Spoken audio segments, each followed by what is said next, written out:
Good morning and welcome to Wake Up to Broker Up with Mark, episode number 26 for 2024. Yep, that's the halfway mark of the year.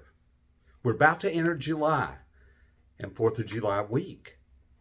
And with that comes the changes to the GAR forms. You know what? We are going to get through this. If you haven't attended one of the classes, you really need to. And then starting next month in July, which is right here, right now, we're going to have the game plan classes. We changed the name. But we're going to have the game plan classes around the company where we talk about best practices and how to put the changes into use. And to that end, I'm going to preface the fact that we sent out the forms, the major forms that had the changes last week.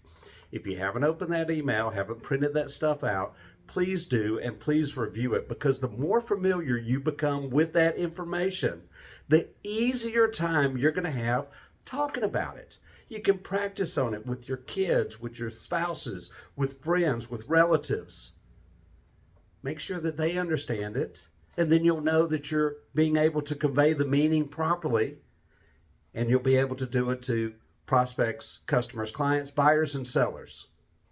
And maybe even co-ops, because I can tell you, a lot of people don't really and haven't delved into it, and you can't wait until it's time to use them to then try to figure out how to use them. And to that, some notes that you might want to pay attention to are early discussion of written agreement. Compensation must be discussed with both sellers and buyers at the beginning of the relationship, and agreements must be put in writing. Specific compensation terms. Compensation must be clearly specified and cannot be open-ended. Statements like broker may receive whatever amount the seller or seller's broker is willing to pay aren't allowed.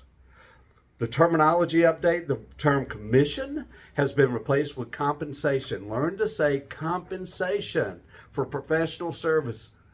Compensation for professional service, not commission. Pre-show and compensation agreements for buyer's agents. Before you show a property, you'll need to obtain new pre-showing compensation agreement. Preparedness of listing agents. Listing agents should have pre-showing compensation agreements completed and ready to go for buyer's agents. Expirations of agreements. Pre-showing compensation agreements have expiration dates, so it's important to monitor them and make sure they're up to date. And then there's some new forms that may be required depending on the situation. Again, don't fear it. Embrace it. You know what? Months from now, we'll probably think, I wonder how we ever did this before we had this new form. I wonder how we ever did this before we had these changes. What was brand new and scary and change will ultimately become routine and will be okay. The classes, the game plan coming up in July. And remember, 4th of July weekend, 4th of July week, because it's on Thursday. Have a great week. Enjoy your day. Enjoy your week. Happy 4th of July. Talk to you soon. Bye-bye.